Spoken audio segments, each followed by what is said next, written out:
N Café com Política. Nosso papo com o Bruno Silva, cientista político, já conectado com a gente. Bom dia. Olá, muito bom dia, Sandra. Bom dia, Guilherme. Claro, os nossos queridos ouvintes, tudo bem? Tudo certo, Bruno. Não sei se você conseguiu acompanhar a reportagem do Felipe Pereira a respeito da decisão em relação a obras lá em Itatiba. O Tribunal de Contas julgou irregular o contrato lá de pavimentação. A gente acompanha sempre isso, um prejuízo que acaba trazendo para o município, obra que para, né? Contratos que não são bem feitos, e assim vai. Só que é um drama, né, Sandra? Acho que esse é que é o ponto, né? A gente está falando de uma obra milionária acima de tudo, a gente está falando de obra de infraestrutura que afeta diretamente a qualidade de vida da população, que imagino que às vezes você depender ali que o asfalto seja ajustado na sua rua ou chegar por vezes em lugar em que ele não está bem feito ou nem sequer existe, né? E aí você demora mais, isso enrola mais, e eu fico sempre a pensar o seguinte, será que não tem nada que a gente possa, como poder público, fazer para tornar tudo isso mais eficiente? Porque às vezes eu fico com a impressão de que assim, tem novo projeto de licitação, a lei de licitações e contratos foi recentemente reformulada e ainda assim a gente continua lidando com os mesmos problemas. Então, das duas, uma, ou aquilo que está sendo desenhado não está em consonância com o que é a realidade dos municípios, muitas das vezes, ou é preciso se mudar parte dos critérios, ou até mesmo as responsabilizações jurídicas, para casos onde você tem muitas das empresas que pegam essas obras, abandonam ou ficam naquelas lógicas de aditivos infinitos. E aí o custo orçado é e quando você vai ver no final, você teve um baita de um prejuízo, né? Então, eu sei, tem uma dimensão cultural envolvendo isso, infelizmente está arraigado na sociedade, essa ideia que está um tanto quanto implícita de que aquilo que é público, é público, né? Tudo bem, né? Deixa aí, deixa a coisa rodar, né? E que não é bem por aí que a coisa pode ser, obviamente, guiada, né? Coordenada.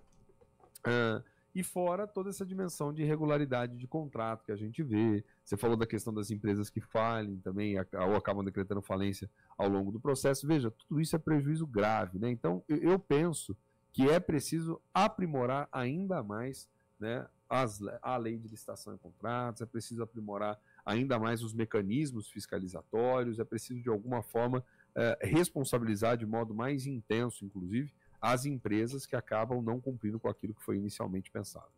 Porque, embora tenha aí a fiscalização, né, do Tribunal de Contas, enfim, de outros órgãos também, que são responsáveis por isso, mas aí o negócio já está encaminhado, né? Já, que nem a obra já começou, e é isso, né? Acaba atrasando tudo, o processo eu acho que assim, a resposta longo. tem que ser rápida da justiça, tem que ser, porque é tempo que vai passando. Aí a obra que está programada para ficar em 6 meses, demora 1 ano, 2 anos, 3 anos. Eu acho que se o ouvinte que está do outro lado, né, parar para observar com tranquilidade, não só em Campinas, mas em toda a região, certamente vai sempre encontrar aí 1, 2, 3 obras que acabaram enfrentando justamente esse problema. Então, se é um problema recorrente, se é algo que é geral, vamos começar a ter que lidar com isso de uma maneira mais séria, né?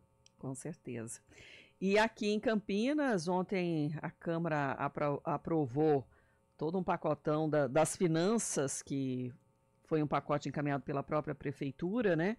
Votaram 3 projetos. Em discussão estava ali o bônus para os servidores, também o reajuste dos salários dos servidores, né, sobre o aumento de salário, previsão de valor de 3,69%, aquele limite que a gente já tinha falado, né, em relação à legislação em ano eleitoral.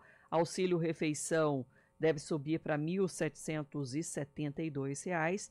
Também foi aprovada a questão específica para auxiliares e técnicos de radiologia que tiveram uma cláusula específica aprovada na negociação salarial do setor da saúde. Novo bônus para servidores da educação, também na primeira discussão foi aprovada.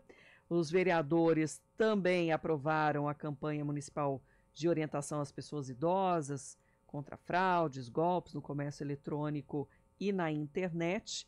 Esse projeto segue já para a sanção do prefeito, para se tornar lei. Sem surpresas, aquelas homenagens foram aprovadas, inclusive a entrega de título de cidadão campineiro para o secretário de Serviços Públicos, Ernesto Paulela. É isso, viu, Bruno? Um resumão, assim, das propostas, né? Tem aquela que quer alterar também a forma de identificação dos veículos da Câmara, e já aquela proposta que criaria uma página dentro do portal da transparência com todos os detalhes sobre cargos comissionados de Campinas, essa foi rejeitada em plenário. É isso que eu até queria perguntar para o Bruno, por que foi rejeitada em primeira discussão? Primeira discussão analisa a questão da legalidade, né? É isso mesmo? Por que teria sido rejeitado isso, será?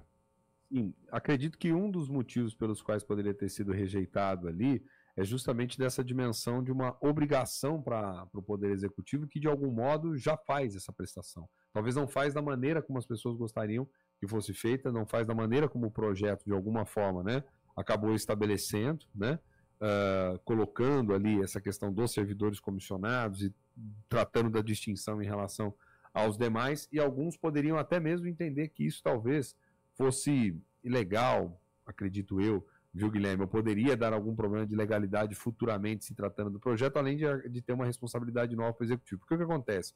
De acordo com a lei de transparência, o Executivo já faz a divulgação dessa forma, né? Então, assim, já faz a divulgação de que forma? Daqueles que são servidores, de quanto ganha, de que está público ali nos dados. O que eles queriam? Queriam que viesse com esse rótulo decomissionado. Então, isso poderia dar margem, inclusive, a algum tipo de perseguição política, de briga política, envolvendo aí a dimensão dos comissionados. Então, talvez parte da compreensão foi justamente essa, e até porque, obviamente, o prefeito deve ter articulado com a sua base de sustentação política previamente para poder encaminhar o projeto dessa forma, né? Então, acho que talvez foi por aí que a Câmara tentou caminhar, né, no sentido justamente dessa rejeição em relação ao projeto em si. E tem um outro adendo que eu queria fazer também, quanto ao projeto que a Sandra falou aí do aumento, né, da questão dos servidores, que ficou aquém do que há cerca de 3 meses atrás o próprio sindicato estava batendo em cima, né? O sindicato chamava atenção para um aumento aí que pudesse contemplar, vamos dizer assim, o IPCA. Claro, o sindicato sempre pede, né, o que entende, o que compreende, né,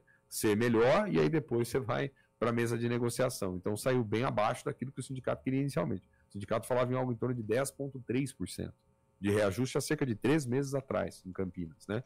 Hoje a gente está falando aí do projeto que foi aprovado com um reajuste de 3,6%. O sindicato falava lá atrás, né, no Vale Alimentação, no valor próximo de 1.805, né? Aquilo que saiu foi de 1.772. Então, ou seja, um pouco abaixo do que aquilo que queria o sindicato, o alimentação mais dentro, o reajuste, aquilo que o prefeito entendeu que dava, que cabia financeiramente ao município poder fazer, viu, Sandra? Essa é sempre uma queda de braço constante, né? Constante quando se trata de fazer os ajustes aí salariais dos servidores, né? Bruno, obrigado pelo cafezinho de hoje. Amanhã tem mais. Combinado, querida. Amanhã tem mais. Um abraço forte para você. Abraço pro Guilherme, a quem eu estendo aqui também os meus parabéns, né? Porque hoje é aniversário de Guilherme Perange, se eu não vi errado Isso, a informação, né? Muitas felicidades, muitos anos de vida, tudo de melhor para você, querido. Obrigadão, Bruno. E vários ouvintes, viu? Mandaram também.